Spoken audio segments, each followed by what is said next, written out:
Work with Dr. Nabil Nasser and others at the university to secure $5 million for the Center for Integrated Manufacturing Studies. It now is one of the most highly regarded centers, really trying to figure out how do we get jobs back in manufacturing, how do we prepare people for advanced manufacturing, how do we get back to the point where we can say, yes, we can make it in America. And what's happening in RIT is leading the way. Can you tell her that it's working? So I learned a lot. When the people of New York took a chance on me when I was running for the Senate back in 2000, and it was the greatest honor that I can imagine to serve this state for 8 years and to have a chance to learn so much and meet such extraordinary people from all walks of life. I also had some great experiences working with Food Link to try to figure out how to deliver more food. You know, 33,000 people a year die from gun violence in America. That's on average 90 people a day. Now, I believe that we're a pretty smart country, and we can do things that will save lives. Maybe we can't save every life, I'm not promising that. But we can certainly keep guns out of the hands of more people who shouldn't have them. And have comprehensive background checks, close the gun show loophole, close the online loophole, close what's called the Charleston loophole, and end the immunity given to gun makers and sellers against any liability.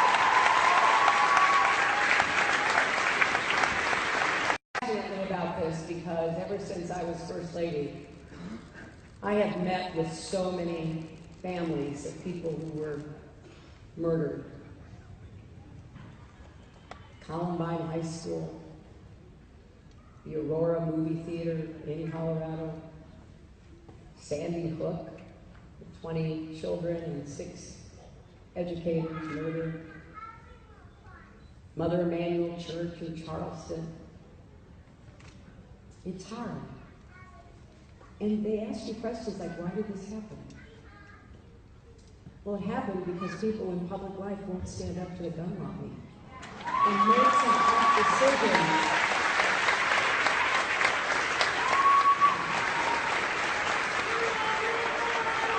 You know, this is a big issue for so many people across the country. In fact, everything I just told you about what I would like to do is supported by 90% of Americans and 80% of gun owners. So, you know, responsible gun owners are not worried, but people who get wrought up by the gun lobby worry a lot and get nervous. You know, we have to convince them that nobody's coming for their gun, but we've got to stop people, and I'll give you a perfect example.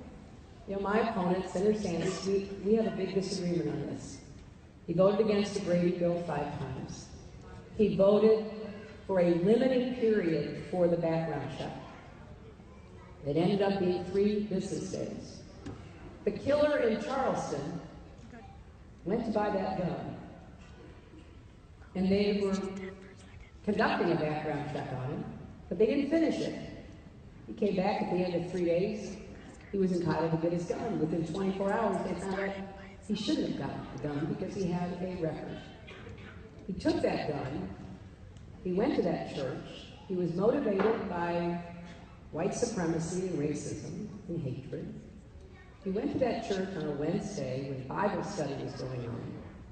He actually went into the Bible study, and the people there welcomed him.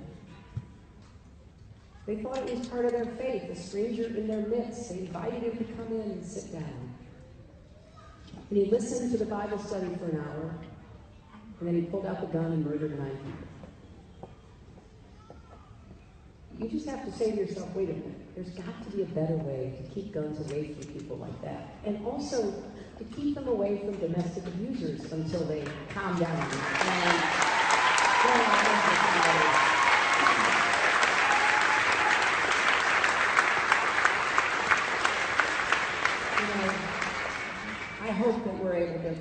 reach consensus on this and to support elected officials who, like they did back in the 90s, voted for common sense reforms. So we have to listen carefully to what you hear the Republicans saying. You know, Donald Trump has been a real flamboyant, speech-making, inciting candidate. But make no mistake, a lot of what he's saying, even though he says it in a more dramatic way, is what the Republicans believe. You know, if you're going to make abortion illegal, you're going to make doctors and women criminals. And what he backed up from was just to say, well, no, we wouldn't punish people. But watch what's happening around the country with Republican governors and Republican legislatures. So you have to take these pronouncements seriously, and that is also true for the second test. Can this person keep us safe and lead our country around the world? And a lot of what we're hearing is not reassuring. It is a kind of amateur hour where they say whatever pops into their mind. Let's pull out of NATO. Let's let Japan and South Korea develop nuclear weapons. You sit there and you think, okay, and then what happens next? So think hard about this, because you're voting not just for a president, but also a commander-in-chief. And you've got to be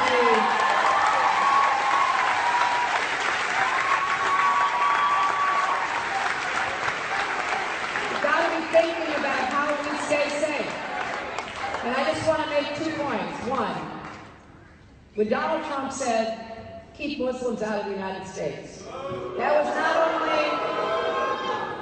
only offensive, it was dangerous. Because we're going to defeat ISIS in part by having a coalition of nations, including Muslim nations.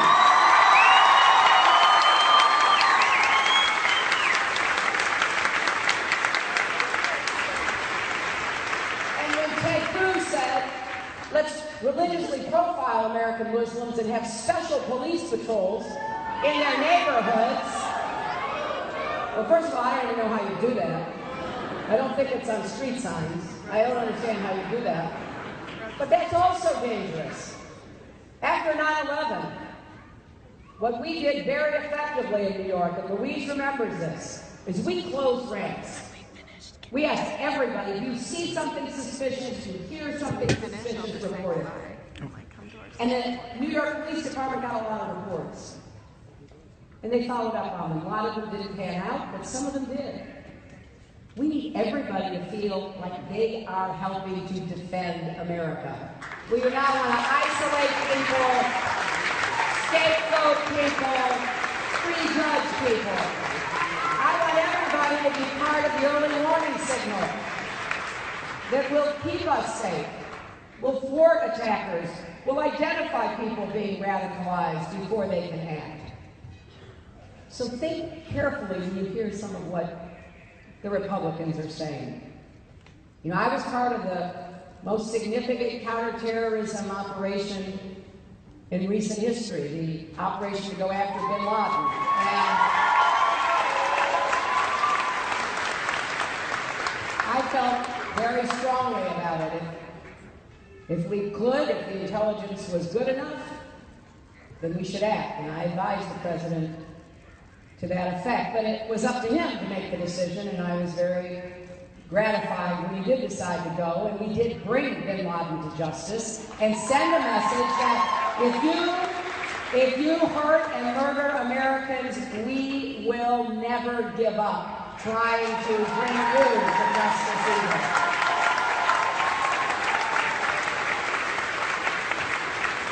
Now the third big test is, can you unify our country? And in some ways, this may be the hardest test, because, boy, are we having a lot of divisiveness going on. People saying terrible things about whole groups of Americans, whole groups of people, setting us against each other. That's not how we are going to seize the future and shape it to our advantage.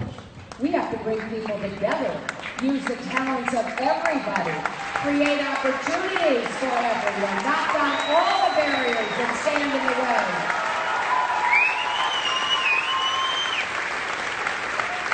And I want you to know this. I will go anywhere, anytime to meet with anyone to find common ground. I did it as First Lady. I did it as a Senator. I did it as Secretary of State. I will also stand my ground on your behalf because we have to balance the two. But it's imperative that we once again start working together. You know, when I became a senator, I worked probably with every Republican in the Senate. I might have only agreed with them on one or two things, but finding that common ground enabled us to make progress for the people I represented and for the country. That's what we need to do again. When I think about this upcoming primary election, everything that I hope to be able to do on your behalf, all the lessons that I've learned serving as your senator, serving as Secretary of State, putting them to work to make our country strong, to give the economy the boost that it needs, to protect the rights of every American, to lead, advancing our values around the world. I can't do that without your help. I'm asking you to support me on April 19th in the New York primary.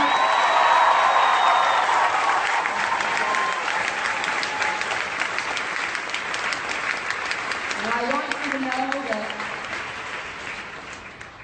I will do everything I can to give every child in this country, every person in this country, the opportunity to live up to his or her potential. Create those ladders of opportunity again. Make the American dream and promise real. I have an 18-month-old grandchild now, and I am head over heels in love. And Bill and I will do anything we can to give her every opportunity that she can possibly take advantage of, but that is not enough. It matters what kind of country she grows up in. Are we coming together or falling apart? Are we growing and being fairer, or are we limiting the opportunities to a very select few? It matters what kind of America she will become an adult in, just like it matters what kind of world will be out there waiting for her. And as far as I'm concerned, every opportunity that my grandchild has should be available to every child and every grandchild in Rochester and New York and across the United States. If you